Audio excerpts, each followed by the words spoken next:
Damos comienzo a un nuevo programa, Servidores de Dios. Quien te habla es Manuel Cornejo. Estaré compartiendo la palabra de Dios y lo haré de una manera expositiva, versículo a versículo. Y en esta ocasión será en la carta a Tito, capítulo 3 y versículo 7, donde dice: para que justificados por su gracia viniésemos a ser herederos conforme a la esperanza de la vida eterna.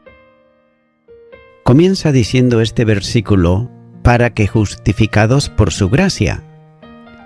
La enseñanza sobre la salvación y sus consecuencias terminan aquí, ya que quienes por naturaleza merecíamos solo la condenación eterna, recibimos por gracia el perdón de pecados y la vida eterna. Y esa seguridad abre para el creyente una gloriosa esperanza que se vive en la fe. Durante el transcurso de la vida de santificación, note que la esperanza segura de la vida eterna se presenta ante cada cristiano. Ahora bien, téngase en cuenta que aún no hemos alcanzado las perfecciones a las que llegaremos entonces, pero las saludamos, de lejos, seguros de que serán nuestras conforme al propósito y también a las promesas de Dios para con nosotros, ya que no se trata de alcanzar la perfección por la justificación, sino que por ellas el salvo es declarado como justo delante de Dios y por tanto libre totalmente de cualquier condenación por el pecado. Dios cargó sobre el Hijo nuestros pecados e imputó su justicia al que cree. La segunda carta a los Corintios, capítulo 5 y versículo 21 dice: al que no conoció pecado, por nosotros lo hizo pecado, para que nosotros fuésemos hechos justicia de Dios en él. De otro modo, la justificación es lo contrario a la condenación, ya que no hay ya maldición para el salvo, porque Jesús fue hecho maldición por él. Gálatas, capítulo 3, los versículos 11 al 13 dicen: y que por la ley ninguno se justificará para con Dios. Es evidente, porque el justo por la fe vivirá. Y la ley no es de fe, sino que dice: el que hiciere estas cosas vivirá por ellas. Cristo nos redimió de la maldición de la ley, hecho por nosotros maldición, porque está escrito: maldito todo el que es colgado en un madero. Note que este don de la salvación, con todo cuanto implica, es la manifestación visible de la gracia divina, sin mérito alguno por parte del hombre, ya que el hombre es incapaz de alcanzarla por sus propios medios. Romanos, capítulo 3, versículo 24, dice: siendo justificados gratuitamente por su gracia, mediante la redención que es en Cristo Jesús.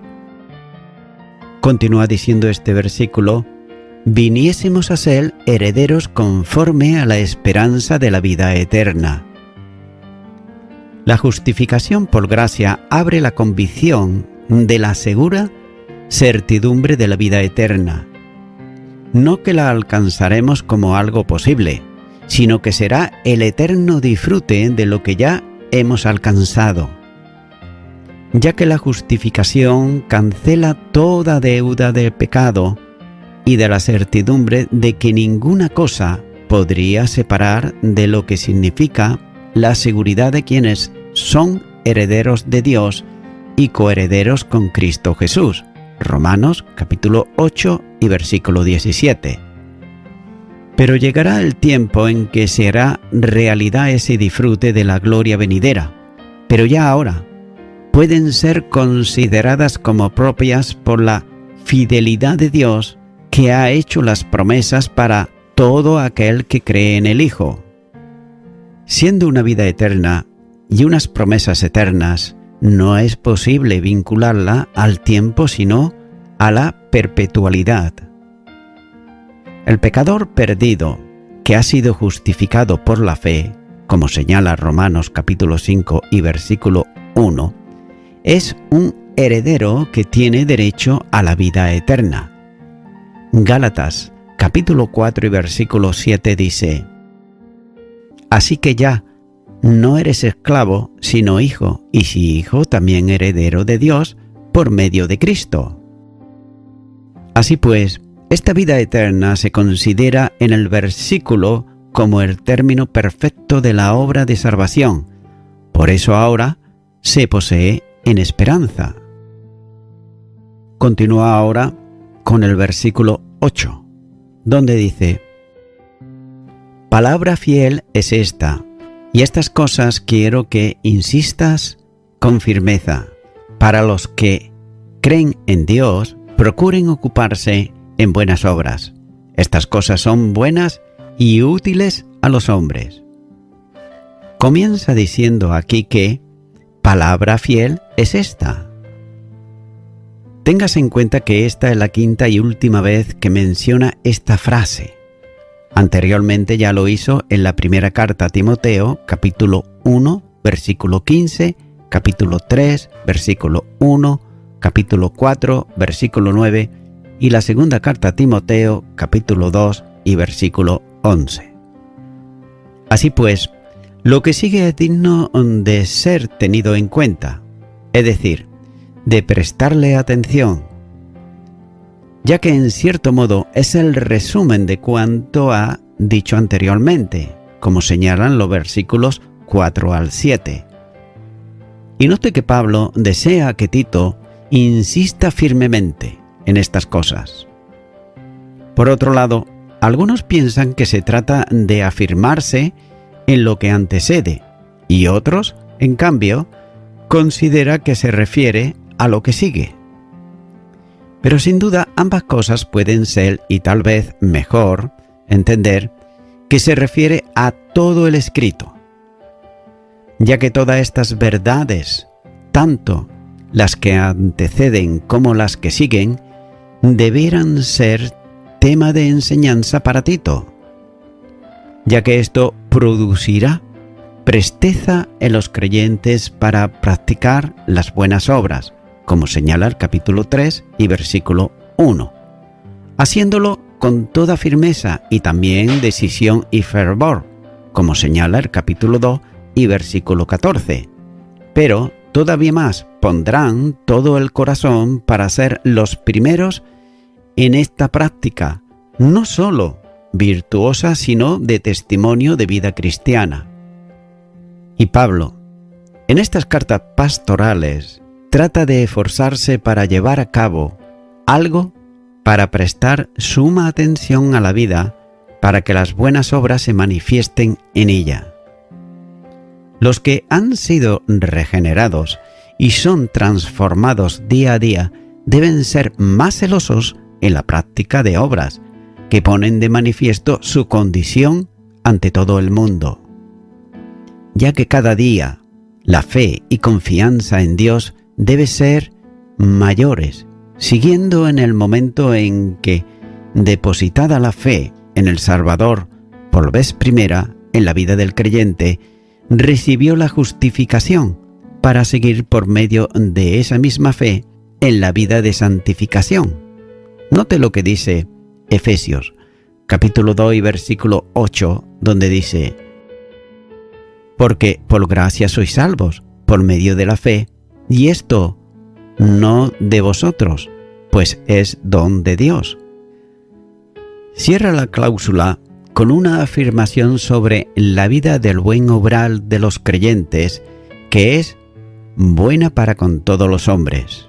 El sentido es también es útil para todos. Y note que, primeramente, ese buen obrar es bueno para aquellos a quienes se dirige, pero también es bueno para quienes practican esas buenas obras. La primera carta a Timoteo, capítulo 4 y versículo 8, dice: Porque el ejercicio corporal para poco es provechoso, pero la piedad para todo aprovecha, pues tiene promesa de esta vida presente y de la venidera. Puesto que por ellas está en el camino correcto de la santificación, parte siguiente a la justificación en el proceso también de la salvación. Ya que es interesante, por la práctica de las buenas obras, se mantendrá vivo en la medida en que la fe se mantenga también viva en el creyente. Continúo ahora con el versículo 9, donde dice: pero evita las cuestiones necias y genealogías y contenciones y discusiones acerca de la ley, porque son vanas y sin provecho. Los falsos maestros habían actuado en las iglesias en Creta, como en otros lugares, procurando desviar a los creyentes de las verdades bíblicas, entremetiéndolos con genealogías, es decir, con discusiones sobre aspectos legales, etc. Y Pablo les recordó sobre la enseñanza en que debían de insistir y que ahora dice a Tito lo que debía de evitar, como era ensarzarse con ellos en las polémicas que no conducían a edificación, sino todo lo contrario. A estas controversias, con lo que no enseñan la verdad, le llama el apóstol discusiones necias, ya que estas discusiones pueden traducirse también como investigaciones en el área de las genealogías bíblicas. Pero ya se trató esto cuando escribió a Timoteo, llamando allí a las genealogías fábulas, como señala la primera carta a Timoteo capítulo 1 y versículo 4, y que antes calificó en este escrito a Tito como fábulas judaicas. Tito capítulo 1 y versículo 14. Ahora bien, no quiere decir que no tenga importancia, pero dedicarse a discutir sobre ellas no trae ningún provecho, ni para quien discute, ni para quien las escucha. Y nótese que los judaizantes se ocupaban también de argumentar sobre aspectos de las prácticas ceremoniales de la ley, además de las fiestas que en ella se reglamentaban. Pero téngase en cuenta que estas polémicas no buscan la verdad, sino el mantener posiciones personales que antes o después desembocan en contiendas acaloradas. Pablo no sugiere a Tito que las evite, se lo manda, usando el verbo en presente de imperativo y haciéndolo recaer sobre él la responsabilidad de hacerlo, como lo expresa la voz media en la que se encuentra aquí el verbo, ya que al ser contiendas sobre la ley, ponen de manifiesto el origen judaico de las disputas. Así pues, ha de evitarse estas discusiones, porque son vanas y sin provecho. Vanas porque no están fundadas en la verdad de la palabra de Dios y son alarde de conocimiento que hincha al que habla, pero que, siendo de origen meramente humano, el conocimiento como tal es vano. Además, también son sin provecho, ya que no sirven para la edificación de la vida cristiana, que es precisamente el objetivo para el que fue dada la palabra de Dios. Nótese que esta exhortación final a Tito también se experimenta y reitera varias veces, es decir, 3 veces, en las epístolas pastorales. Por ejemplo, en la primera carta a Timoteo capítulo 6 y los versículos 3 al 5, donde dice: si alguno enseña otra cosa y no se conforma a las sanas palabras de nuestro Señor Jesucristo y a la doctrina que es conforme a la piedad, está envanecido, nada sabe y delira acerca de cuestiones y contiendas de palabras, de las cuales nacen envidias, pleitos, blasfemias, malas sospechas, disputas necias de hombres corruptos de entendimiento y privados de la verdad, que toman la piedad como fuente de ganancia. Apártate de los tales. Y note que más tarde diría también a Timoteo, en la segunda carta a Timoteo capítulo 2 y versículo 23, pero desecha las cuestiones necias e insensatas, sabiendo que engendran contiendas. Y nótese que de nuevo ahora recarga también las mismas demandas a Tito. Continúa ahora con el versículo 10, donde dice: al hombre que cause divisiones después de una u otra amonestación, deséchalo. Note que Tito debía de actuar de una forma concreta, con aquel que, habiendo sido reprendido 2 veces sobre su actitud faciosa o divisionaria, debía de ser desechado. El adjetivo, que tiene la misma raíz, se usa en el Nuevo Testamento para referirse, por ejemplo, a la facción de los saduceos o a lo de los fariseos. Note lo que dice en Hechos de los Apóstoles, capítulo 5 y versículo 17, donde dice: entonces levantándose el sumo sacerdote y todos los que estaban con él, esto es, la secta de los saduceos, se llenaron de celos. Ahora bien, en el contexto del versículo se trata de una persona que causa divisiones o procura dividir la congregación, especialmente en relación con la doctrina que procedía de la enseñanza apostólica. Esta persona, por el contexto inmediato, estaba actuando a favor de las herejías o falsa enseñanza de los que pretendían introducir doctrinas contrarias a las apostólicas en las iglesias. Y note que el procedimiento era 2 advertencias firmes sobre esa actitud, requiriéndole a un cambio, de manera que si se obstinaba en permanecer contra la verdad, capítulo 1 y versículo 14, debería por tanto desecharse en el sentido de apartarse de él, considerándolo como si no fuese un hermano. Dicho de otro modo, no tenga nada que ver con él. También es necesario entender bien que en todo el contexto aparece la terquedad, que persiste en la división de la iglesia local, ya que esta clase de persona está pervertida, desviado de la verdad y persistiendo voluntariamente en su extravío. Es interesante apreciar que la disciplina, para quien actúa de forma contraria no solo a la doctrina, sino a la unidad del cuerpo, es curativa, esto es, dándole oportunidad para que dejarse su perversa acción y luego, de no sufrir efecto por rebeldía, no cabe otra cuestión que separar al rebelde del resto de la congregación para preservar la doctrina. Aún así, esta excomunión no es un castigo definitivo, sino la medida extrema para que recapacite y retorne a la verdad de la fe.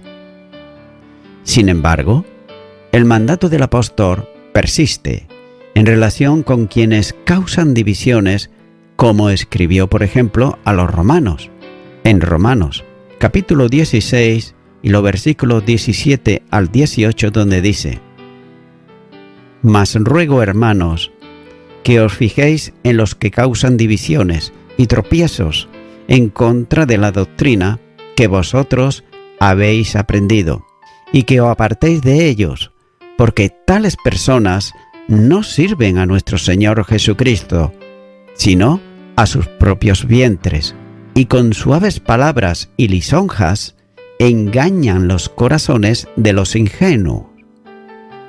Con todo, como se dijo antes, la disciplina siempre tiene una misión restauradora, como el apóstol enseña en la segunda carta a los Tesalonicenses, capítulo 3 y los versículos 14 al 15, donde dice: si alguno no obedece a lo que decimos por medio de esta carta, a éste señaladlo, y no os juntéis con él, para que se avergüence, mas no lo tengáis por enemigo, sino a molestarle como a hermano. Por tanto, quienes divide la Iglesia en arras de mantener una determinada doctrina, está pecando contra la unidad del Espíritu y además quebrantando el vínculo de la paz, como señala Efesios capítulo 4 y versículo 3, ya que esta es una acción directamente contra el Espíritu Santo de Dios. Y el Señor había actuado judicialmente con quienes dividían la iglesia en Corinto, algunos de los cuales habían ya enfermado, otros se habían debilitado e incluso algunos hasta habían muerto. Primera de Corintios, capítulo 11 y versículo 30. Continúa ahora con el versículo 11, donde dice: sabiendo que el tal se ha pervertido y peca y está condenado por su propio juicio. La disciplina que establece el versículo anterior pudiera parecer demasiado dura. Por ello, el apóstol da 3 razones que la justifican. Nótese, primeramente, quien causa divisiones por imponer una doctrina que no es conforme a la que se enseña, es decir, se ha pervertido. De otra manera, luego de advertirle de su extravío y negarse a obedecer, quiere decir que no desea saber nada de la verdad, apartándose del camino recto para seguir la mentira. En segundo lugar, es un pecador que hace evidente ante toda su condición de rebeldía. No es que ha caído en la herejía por ignorancia, sino que lo hace porque se identifica con la mentira y se obstina en permanecer en ella, ya que el presente de indicativo del verbo expresa una acción continuada. Dicho de otra manera, persiste en pecar. El grave problema, en este caso, no es la persistencia, sino la rebeldía que manifiesta, a saber, que está pecando y persiste en ello. Y en tercer lugar, al apartarse de la verdad, lo hace también de la Iglesia, que está fundada en obediencia sobre ella. Así pues, la disciplina que se establece no es para castigar al culpable, sino para proteger a los inocentes, impidiendo que el que se ha extraviado no arrastre consigo a otros en el camino de la mentira. Y voy concluyendo ya con esto. Estimado y estimada oyente, suele haber muchas enseñanzas que no llevan a nada concreto, ya que suelen ser fábulas mitológicas. Otras, sin embargo, suelen ser charlas más bien de crítica, y otras, y estas son las más peligrosas, son la de las falsas enseñanzas. Y todas estas charlas tienen un propósito, y el propósito que tienen es entretener al auditorio. Pero sin embargo, en el auditorio puede haber alguna persona o algunas que busquen la verdad de Dios, pero a no predicarle el Evangelio, ¿cómo sale esa persona del auditorio? Se podría pensar, bueno, igual que entró. No, igual no. Peor que entró, porque ella esperaba a la persona encontrar a Dios y sin embargo no ha encontrado respuestas a la necesidad de su alma. Amigo y amiga oyente, si tú en verdad estás buscando a Dios, el primer paso que debes de dar es aceptar a Cristo en tu corazón. Y yo puedo ayudarte ahora. Si no sabes cómo invitarle a Cristo a que venga a tu vida, te invito pues a que ores conmigo esta oración y repitas allá donde estás y digas: Señor Jesucristo, he oído muchas veces de ti, te he buscado y nunca te he encontrado, pero en este momento, al escuchar tu palabra, abro mi corazón y te pido perdón por todos mis pecados, me arrepiento de ellos y te recibo a ti, Jesucristo, como mi único y suficiente Salvador. Y te doy gracias en tu nombre. Amén.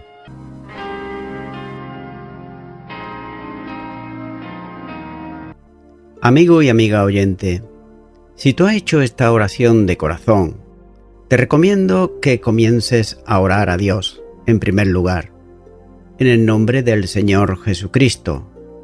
Orar a Dios no es rezar, sino que es hablar con una persona. También te recomiendo que leas la palabra de Dios y lo hagas a diario. Comienza, por ejemplo, con el Nuevo Testamento. Y también, por último, te recomiendo que para que puedas crecer espiritualmente, te congregues en una iglesia cristiano-evangélica, donde se predique, se enseñe y se practique la sana doctrina y la palabra de Dios. Congrégate ahí y con el tiempo podrás crecer espiritualmente y también servir al Señor Jesucristo. Que Dios te bendiga. Y a toda la audiencia, nuevamente ya me estoy despidiendo de todos ustedes y será hasta el próximo programa. Que Dios os bendiga a todos.